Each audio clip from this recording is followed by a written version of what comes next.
皆さんこんにちは。ミステリーマープルです。今日は美を価値としたホモサピエンスは生き延びたというお話をいたします。人類はその昔2種類いました。古代型人類のネアンデルタールと現代人類のホモサピエンスの2種類です。4万から4万5千年ほど前、ヨルダン南部ではその2種類の人類が共存していたというのです。ところがその後、ネアンデルタールは絶滅し、ホモサピエンスは生き延びました。一体違いは何だったのでしょうか。2019年に名古屋大学博物館や東京大学などが共同で研究を発表したのですが、その中に驚くべき事実が含まれていました。遺跡で貝殻の化石を調べたところ、なんとネアンデルタールは貝を目先の食べ物として見ていたのに対し、ホモサピエンスは食用にならない小型の貝殻もたくさん集めていたということが分かったんです。その貝は後にビーズの原料にもなったそうなので、装飾品として美しさの価値を認めていたというのです。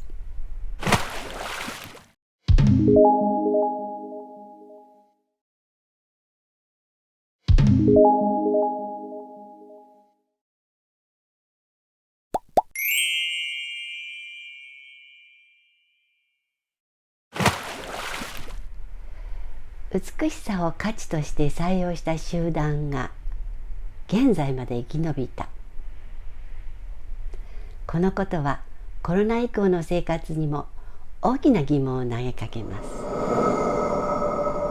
2020年のベストスピーチに選ばれたメルケルさんは有名ですが、スピーチの内容を読んで私はハッとしました。自国ドイツのコロナ対策方針で救済する優先順位を述べたのですが、それが次のような順番だったのです。第1位、国民弱者。第2位、芸術家。そして3番目に資本主義。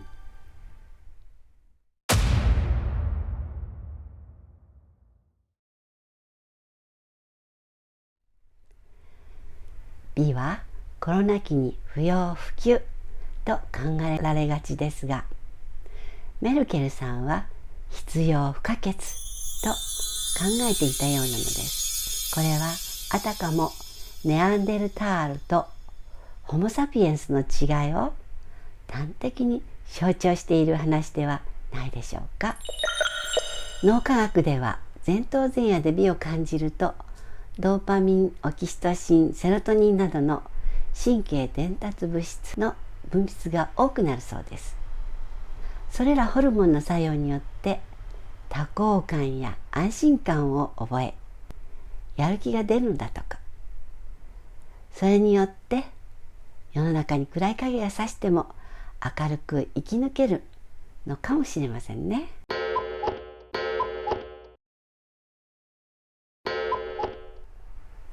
コロナ禍の現代日本で美を楽しむならバーチャル歌舞伎もありますし、あつ森でメトロポリタン美術館の収蔵品、例えばピカソ、ゴッホ、クリムト、北斎などもコレクションできるそうです。仮想世界でなくても美しい人を見ただけでも明るい気持ちになりますよね。推し活が人気なのもそれでしょうか。ただ脳科学者のエミール・ゼキさんはこうも言っています。人は美しい顔を見たとき、美を認知する脳の領域が活性化するが、さほどでもない友達の人でもひとたび笑顔になると同じ反応が見た人の脳に起こる。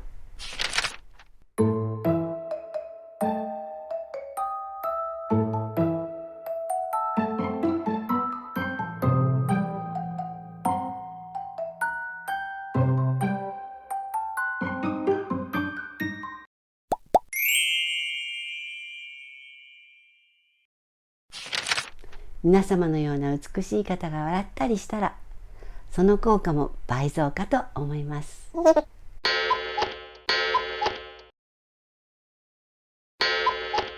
はい、これからはおまけ動画です。雑誌付録の開封をしてみたいと思います。おまけだけに。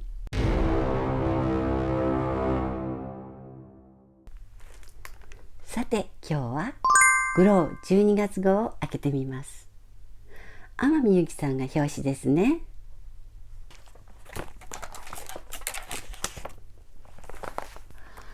こんなのが入っていました。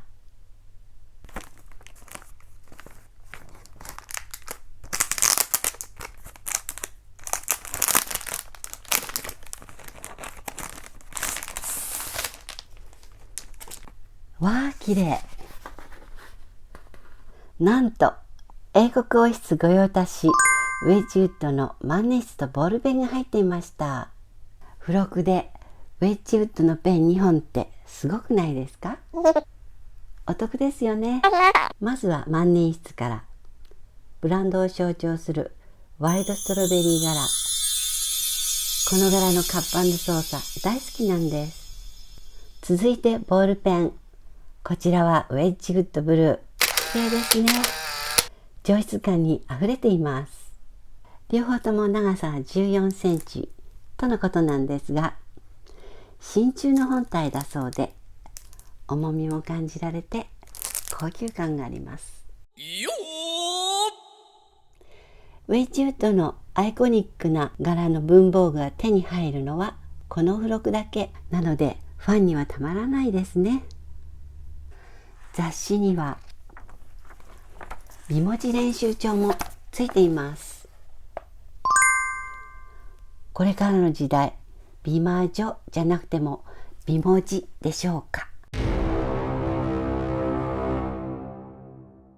それでは今日の動画は以上です。